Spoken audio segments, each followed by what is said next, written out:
Chapter IV. The Curiosity of Mr. Cargrim. Like that famous banquet when Macbeth entertained unawares the ghost of gracious Duncan, the bishop's reception broke up in the most admired disorder. It was not Dr. Pendle's wish that the entertainment should be cut short on his account, but the rumour, magnified greatly, of his sudden illness so dispirited his guests that they made haste to depart, and within an hour the palace was emptied of all save its usual inhabitants.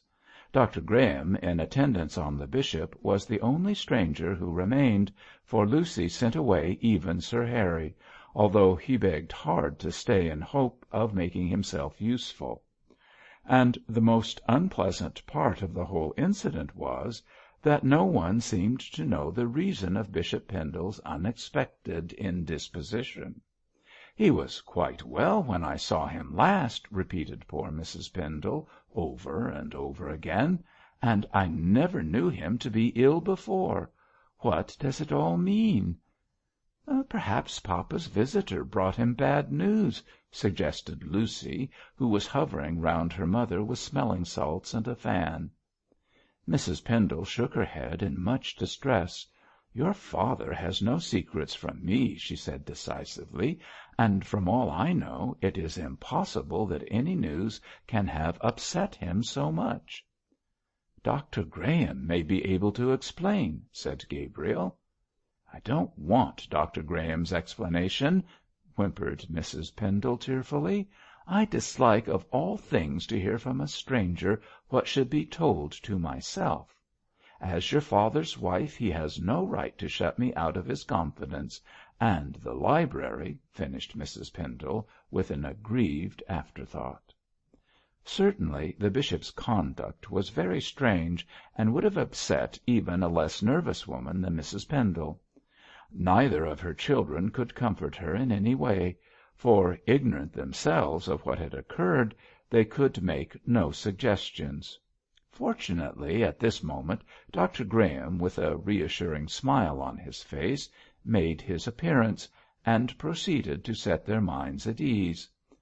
"Tut, tut, my dear lady," he said briskly, advancing on Mrs. Pendle. "What is all this?" "The bishop." "The bishop is suffering from a slight indisposition brought on by too much exertion in entertaining. He will be all right to-morrow." "This visitor has had nothing to do with papa's illness, then?"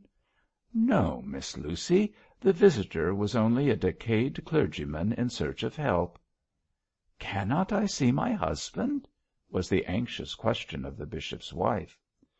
Graham shrugged his shoulders and looked doubtfully at the poor lady. "Better not, Mrs. Pendle," he said judiciously. "I have given him a soothing draught, and he is about to lie down. There is no occasion for you to worry in the least. To-morrow morning you will be laughing over this needless alarm. I suggest that you should go to bed and take a stiff dose of valerian to soothe those shaky nerves of yours. Miss Lucy will see to that." "I should like to see the bishop," persisted Mrs. Pendle, whose instinct told her that the doctor was deceiving her. "Well, well," said he good-humouredly, "a wilful woman will have her own way. I know you won't sleep a wink unless your mind is set at rest, so you shall see the bishop. Take my arm, please." "I can walk by myself, thank you," replied Mrs. Pendle testily, and, nerved to unusual exertion by anxiety, she walked towards the library, followed by the bishop's family and his chaplain, which latter watched the scene with close attention. "She'll collapse after this," said Dr. Graham in an undertone to Lucy. "You'll have a wakeful night, I fear." "I don't mind that, doctor, so long as there is no real cause for alarm." "I give you my word of honour, Miss Lucy, that this is a case of much ado about nothing." "Let us hope that such is the case," said Cargrim, the Jesuit, in his softest tones, whereupon Graham looked at him with a pronounced expression of dislike. As a man, I don't tell lies. As a doctor, I never make false reports," said he, coldly. "There is no need for your pious hopes, Mr. Cargrim." The bishop was seated at his desk, scribbling idly on his blotting-pad, and rose to his feet with a look of alarm when his wife and family entered. His usually ruddy colour had disappeared, and he was white-faced and haggard in appearance, looking like a man who had received a severe shock and who had not yet recovered from it. On seeing his wife, he smiled reassuringly, but with an obvious effort, and hastened to conduct her to the chair he had vacated. "Now, my dear," he said when she was seated, "this will never do." "I am so anxious, George." "There is no need to be anxious," retorted the bishop, in reproving tones. "I have been doing too much work of late, and unexpectedly I was seized with a faintness. Graham's medicine and a night's rest will restore me to my usual strength." "It's not your heart, I trust, George." "His heart," jested the doctor. "His lordship's heart is as sound as his digestion." "We thought you might have been upset by bad news, papa." "I have had no bad news, Lucy. I am only a trifle overcome by late hours and fatigue. Take your mother to bed. And you, my dear," added the bishop, kissing his wife, "don't worry yourself unnecessarily. Good night, and good sleep." "Some valerian for your nerves, Bishop." "I have taken something for my nerves, Amy. Rest is all I need just now." Thus reassured, Mrs. Pendle submitted to be led from the library by Lucy. She was followed by Gabriel, who was now quite easy in his mind about his father. Cargrim and Graham remained, but the bishop, taking no notice of their presence, looked at the door through which his wife and children had vanished, and uttered a sound something between a sigh and a groan. Dr. Graham looked anxiously at him, and the look was intercepted by Cargrim, who at once made up his mind that there was something seriously wrong, which both Graham and the bishop desired to conceal. The doctor noted the curious expression in the chaplain's eyes, and with bluff good humour, which was assumed, as he disliked the man, proceeded to turn him out of the library. Cargrim, bent on discovering the truth, protested, in his usual cat-like way, against this sudden dismissal. "I should be happy to sit all night with his lordship," he declared. "Sit up with your grandmother!" cried Graham, gruffly. "Go to bed, sir, and don't make mountains out of molehills." "Good night, my lord," said Cargrim, softly. "I trust you will find yourself fully restored in the morning." "Thank you, Mr. Cargrim. Good night."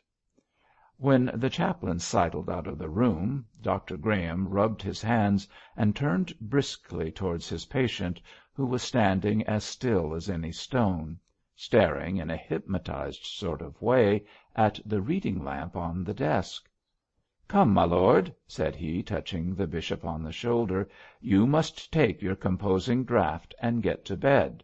You'll be all right in the morning." "I trust so," replied Pendle, with a groan. "Of course, Bishop, if you won't tell me what is the matter with you, I can't cure you." "I am upset, doctor, that is all."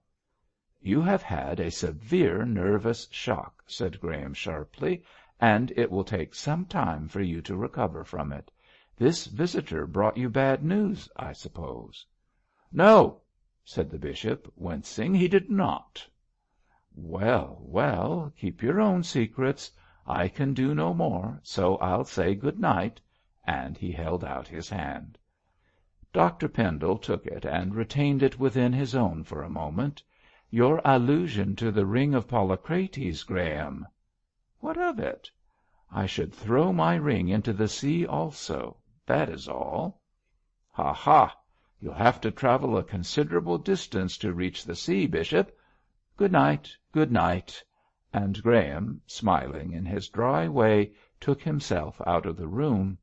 As he glanced back at the door, he saw that the bishop was again staring dully at the reading lamp. Graham shook his head at the sight and closed the door. "It is mind, not matter," he thought, as he put on hat and coat in the hall. "The cupboard's open and the skeleton is out. My premonition was true, true. Esculapius forgive me that I should be so superstitious. The bishop has had a shock. What is it? What is it? That visitor brought bad news. Better to throw physic to the dogs in this case. Mind diseased, secret trouble. My punishment is greater than I can bear. Put this and that together, there is something serious the matter.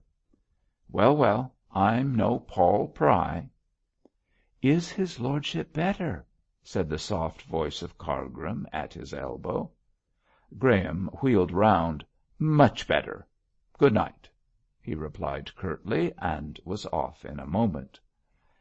Michael Cargrim, the chaplain, was a dangerous man. He was thin and pale, with light blue eyes and sleek, fair hair, and as weak physically as he was strong mentally. In his neat clerical garb, with a slight stoop and meek smile, he looked a harmless, commonplace young curate of the tabby cat kind. No one could be more tactful and ingratiating than Mr. Cargrim, and he was greatly admired by the old ladies and young girls of Beorminster. But the men, one and all, even his clerical brethren, disliked and distrusted him, although there was no apparent reason for their doing so. Perhaps his too deferential manners and pronounced effeminacy, which made him shun manly sports, had something to do with his masculine unpopularity. But from the bishop downward he was certainly no favourite, and in every male breast he constantly inspired a desire to kick him. The clergy of the diocese maintained towards him a kind of Dr. Fell attitude, and none of them had more to do with him than they could help. With all the will in the world, and with all the desire to interpret brotherly love in its most liberal sense, the Beorminster Levites found it impossible to like Mr. Cargrim. Hence he was a kind of clerical Ishmael, and as dangerous within as he looked harmless without. How such a viper came to warm himself on the bishop's hearth no one could say. Mrs. Pansey herself did not know in what particular way Mr. Cargrim had wriggled himself, so she expressed it, into his present snug position. But, to speak frankly, there was no wriggling in the matter, and had the bishop felt himself called upon to explain his business to any one, he could have given a very reasonable account of the election of Cargrim to the post of chaplain. The young man was the son of an old schoolfellow to whom Pendle had been much attached, and from whom, in the earlier part of his career, he had received many kindnesses. This schoolfellow, he was a banker, had become a bankrupt, a beggar, finally a suicide through no fault of his own, and when dying had commended his wife and son to the bishop's care. Cargrim was then 15 years of age, and being clever and calculating, even as a youth, had determined to utilize the bishop's affection for his father to its fullest extent. He was clever, as has been stated. He was also ambitious and unscrupulous. Therefore he resolved to enter the profession in which Dr. Pendle's influence would be of most value. For this reason, and not because he felt a call to the work, he entered holy orders.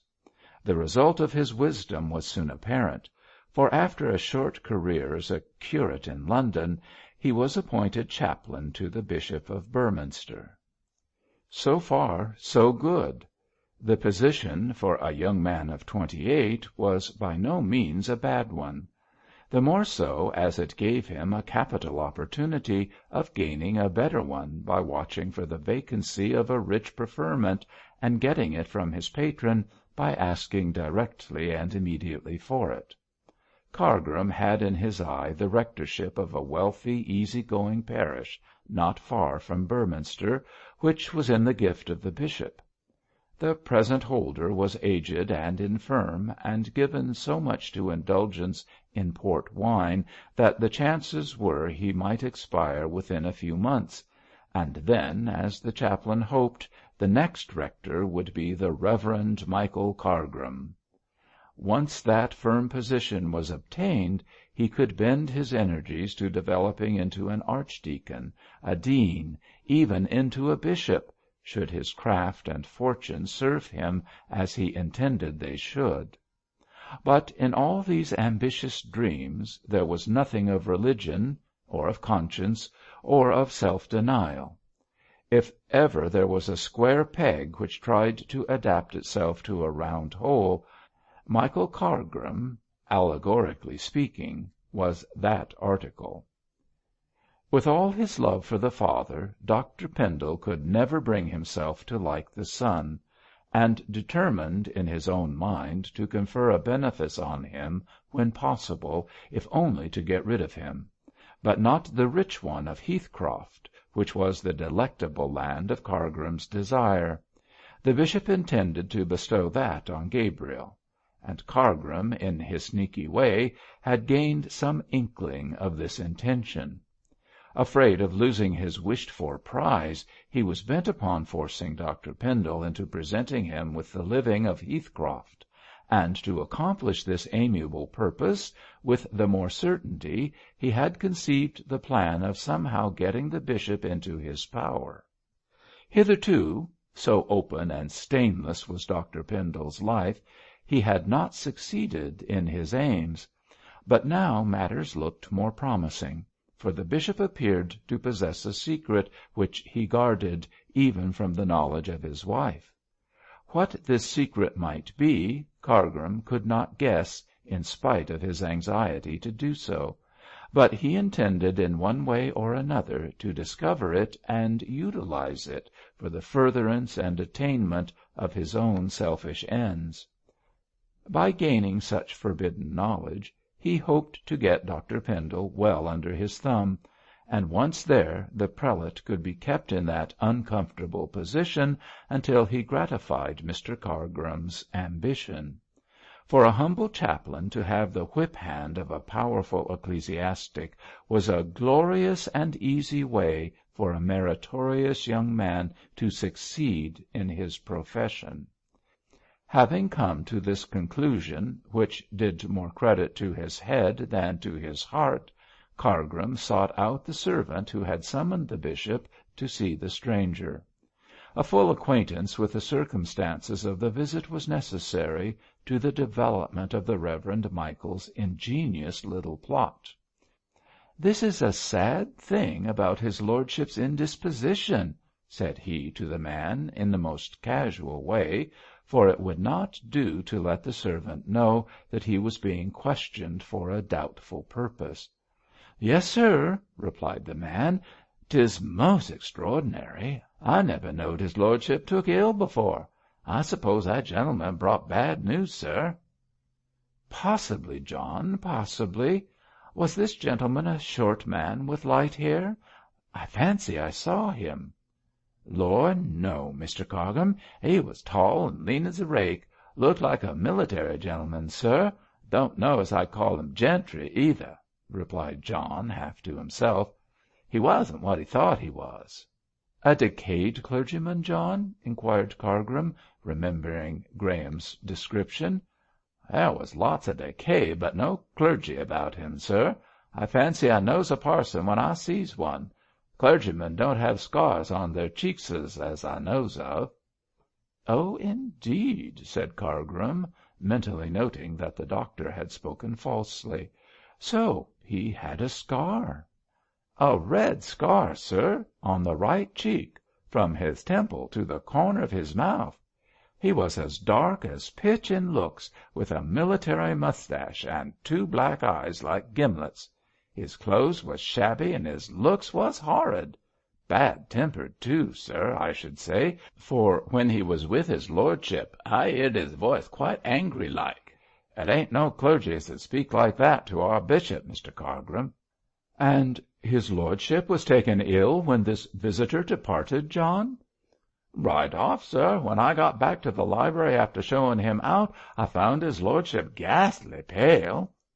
"And his paleness was caused by the noisy conduct of this man?" "Couldn't have been caused by anything else, sir." "Dear me, dear me! This is much to be deplored," sighed Cargrim, in his softest manner. "And a clergyman, too." "Begging your pardon, sir, he weren't no clergyman," cried John, who was an old servant and took liberties. "He was more like a tramp or a gipsy. I wouldn't have left him near the plate, I know." "We must not judge too harshly, John. Perhaps this poor man was in trouble." "He didn't look like it, Mr Cargrim. He went in and came out quite cocky like. I wonder his lordship didn't send for the police." "His lordship is too kind-hearted, John. This stranger had a scar, you say?" "Yes, sir, a red scar on the right cheek." "Dear me! No doubt he has been in the wars. Good night, John. Let us hope that his lordship will be better after a night's rest." "Good night, sir." The chaplain walked away with a satisfied smile on his meek face. "I must find the man with the scar," he thought, "and then who knows?" Chapter 5